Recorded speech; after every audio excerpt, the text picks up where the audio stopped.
بين اللي نقص العديد من المشاكل على دفاع الترجي. معناتها شفنا المباراة الأخيرة نتاع كأس أفريقيا، معناتها ثم بعض المشاكل في خط الظهر نتاع فريق الترجي، وشفنا الهدف كيفاش جاء في الفريق. فقط يتحدث كابتن سامي، نذكر هذه تيفو كانت منذ قليل، منذ 3 أو 4 دقائق تقريبا في الملعب الأولمبي برادس. دخلت الترجي الرياضي التونسي، أجواء رائعة جدا في الملعب الأولمبي برادس إلى حد الآن. منافسات بطولة الرابطة التونسية المحترفة الأولى لكرة القدم، ومن خلال هذا اللقاء في اليوم النهائي، في اللقاء الأخير في يوم التتويج الترجي. وبالنسبة للمكشخة في مباراة اليوم، كرة يبدأ من خلالها النجم بمحاولة رأسية، مرت تحولت إلى خارج أرضية الملعب ركلة مرمى ثنائي. ومن خلال النظام الجديد الذي يصل بنا إلى ختام بطولة الدوري من خلال هذا اللقاء الكبير والمنتظر، كرة فيها محاولة خطيرة خطيرة. طالت الكرة الماضية، وبين الشريفية يترك الكرة إلى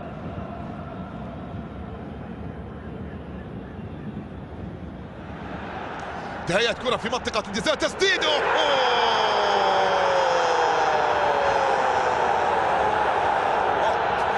البداية لمصلحة أصحاب الدار، شعللها غيلان الشعلالي في اللقطة الماضية، سجل رأس الكرة في مرمى مثلوثي، هز الشباك الملمولي ليعلن عن بداية الأفراح وانطلاقة المباراة في باب سويقة، في الحلفين، في المقاهي، في البحيرة، في العاصمة، في الشارع بورقيبة، في كل الأحياء. الآن الفرح يتفجر بالقدم اليمنى، يفجر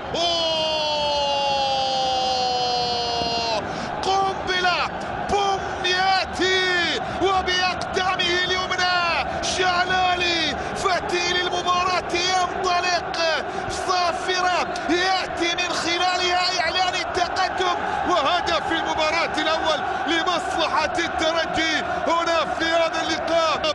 خلال اللحظات القادمة قلت لكم شعللها، انظر إلى المدرج، يزدر بأن يأتي من خلالها النجم. أيضا كرة فيها مرور بشكل رائع جدا لمصلحة النجم، محاولة ملعوبة أمامية تصل في الجهة اليمنى، محاولة الوصول، يأتي الوصول ويأتي التدخل وتأتي اللمسة.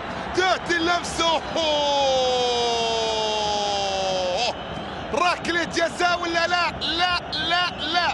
يوسف السرايري يشير إلى أن الكرة الانتصارات حالتي تعادل، ما في أي خسارة، بينما في الجانب المقابل النجم الساحلي 22 نقطة فقط، بفارق نقطة واحدة خلف النجم بعد خسارة كانت حاضرة أمام صفاقسي. القدم يسرى ممكن من خلالها أن يصطاد المرمى مباشرة، يلعب المحاولة في منطقة الجزاء.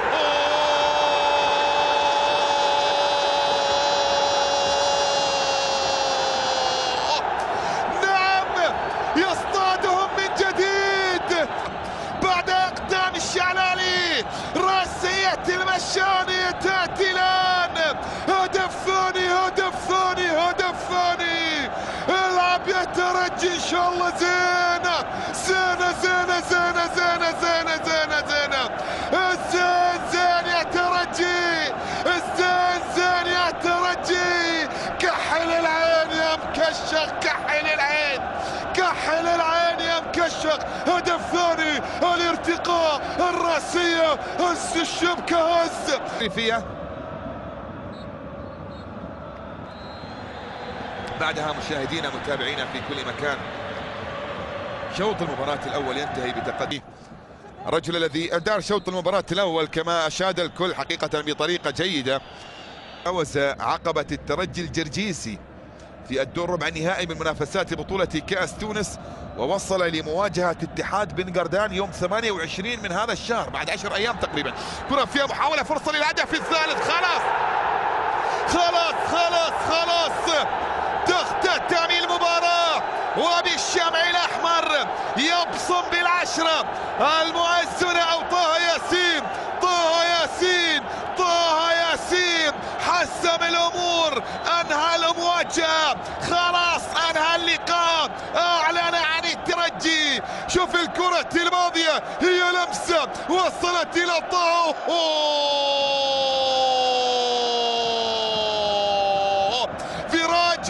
حي ترجي ديما لباس، فراج حي ترجي ديما لباس يسجل بالقدم اليمنى في مرمى المثلوثي، انهى الامور. خلاص خلاص خلاص خلاص.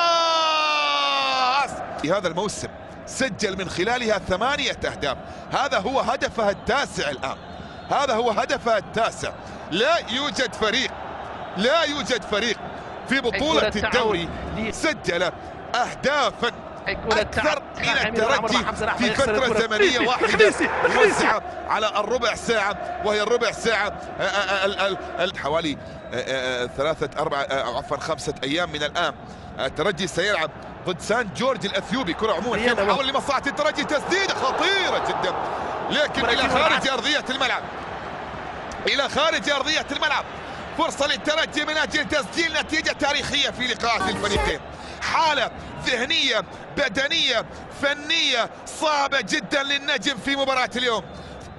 لمصلحة الترجي مرتدة سريعة ملعوبة أمامية، محاولة تقدم في اللقطة الماضية لكن تدخل قوي والصافرة موجودة خطأ وبطاقة صفراء. نعم بطاقة صفراء تظهر في اللقطة الماضية وفي المحاولة الماضية. شايفين البطاقة الصفراء الثانية تظهر على كرة من صافرة، وتسديدة تأتي من حمزة الأحمر. يلعب المحاولة في الجهة اليمنى، عرضية في منطقة الجزاء، فرصة للتقليص، فرصة مرت بجوار القائم وصلت إلى خارج. أيضا يواصلون التألق والإبداع ويبحثون عن رابع مع الإبقاء على نظافة شباكهم. يسعى لذلك معز بن شريفية، كرة فيها محاولة خطيرة جدا، فرصة للرابع، ملعوبة المحاولة، أبعدت اللقطة الماضية، عادت من جديد مع بداية الأحداث في شوط المباراة الثاني، وأعطى الانتصار والتأكيد على الفوز والتتويج باللقب. يبحث عن رابع ركلة جزاء، لا 0 وإلا كان جدل كبير على اللقطة الماضية.